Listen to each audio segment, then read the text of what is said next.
వాళ్ళంతటా వాళ్ళు రెస్పాండ్ అయ్యి హిందూ సంఘాలు చేస్తే అక్కడికి వెళ్ళి బీజేపీ వాళ్ళు జెండా పట్టుకుని నిలబడ్డారు. బీజేపీ హిందుత్వ ఎజెండా నుంచి పక్కెళ్ళిపోతున్నట్టు తెలంగాణలో చెక్ చేసుకోవాల్సి ఉంది సీరియస్ గా.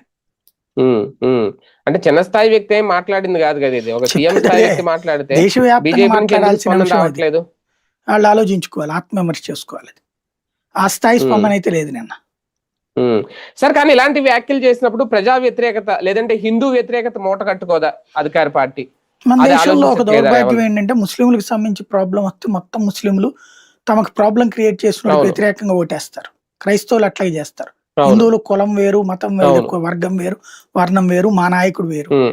కాబట్టి అదే ధైర్యం ఇట్లాంటి మాట్లాడే వాళ్ళకి. దేశవ్యాప్తంగా జరుగుతుంది.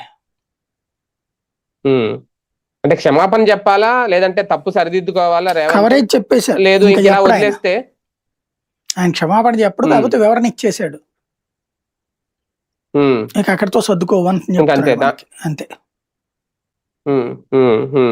అంటే టంగ్ స్లిప్ అయ్యేది ఒక రకంగా నోటి దొరద కాదు, అతని అవగాహన స్థాయి అది, అపరిపక్వ స్థాయి అది. అంతే అంతే, ఆలోచించలేదు అంతే. హిందువుల మనోభావాలు దెబ్బతింటాయన్న ఆలోచన అయితే ఒక సీఎం గా చేయలేకపోయారా? అంతే.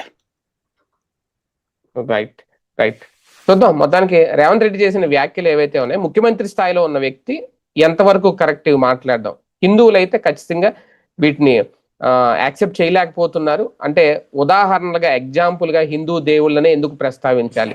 మనుషులు మాట్లాడొచ్చు, మనుషుల మధ్య ఉన్న బంధుత్వాల గురించి బంధాల గురించి మాట్లాడొచ్చు, కానీ హిందూ దేవుడు